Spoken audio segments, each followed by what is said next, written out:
Thomas Alva Edison வந்து பார்த்தீங்கன்னா, அவர் பள்ளிக்கூடத்தில வந்து அவருடைய ஆசிரியர் வந்து ஒரு சின்ன பேப்பர் வந்து கையில குடுக்குறாரு. "இந்த பேப்பர கொண்டு போய் உங்க அம்மா கிட்ட குடுப்பா" அப்படின்னு சொல்லி. உடனே வந்து தாமஸ் ஆல்வா எடிசனும் போய் அந்த பேப்பர கொண்டு போய் அவங்க அம்மா கிட்ட குடுக்குறாரு. உடனே வந்து எடிசன் என்ன கேட்கிறாருன்னா, "அம்மா அதில என்னம்மா போட்டிருக்கு? எனக்கு படிச்சு காட்டுங்க" அப்படின்னு.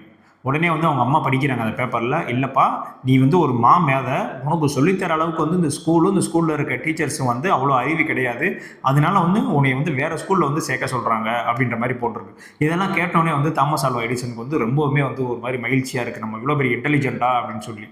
ஒரு காலகட்டங்களுக்கு அப்புறம் வந்து அவங்களுடைய அம்மா வந்து இறந்துடுறாங்க. அதுக்கப்புறம் வந்து தாமஸ் ஆல்வா எடிசன் பார்த்தீங்கன்னா, மிகப்பெரிய வந்து ஒரு கண்டுபிடிப்பாளரா, விஞ்ஞானியா வந்து மாறிடுறாரு.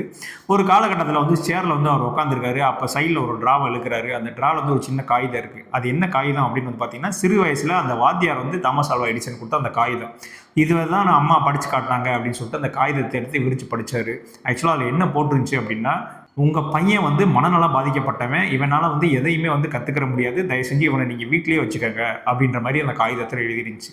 ஸோ அப்ப கலங்கிக்கிட்டே வந்து தாமஸ் ஆல்வா எடிசன் வந்து அவருடைய நோட் புத்தகத்துல வந்து எழுதுறாரு. என்ன எழுதுறாரு அப்படின்னு பார்த்தீங்கன்னா, ஒரு மனநலம் பாதிக்கப்பட்ட ஒருத்தன் தன் அம்மாவுடைய ஒற்றை வார்த்தைக்காக இந்த நூற்றாண்டே போற்றக்கூடிய ஒரு விஞ்ஞானியா மாறணும் அப்படின்ற மாரி எழுதுறாரு. அந்த புள்ளி வைக்கிற இடத்துல அவருடைய கண்ணீர் துளி வந்து விழுகுது.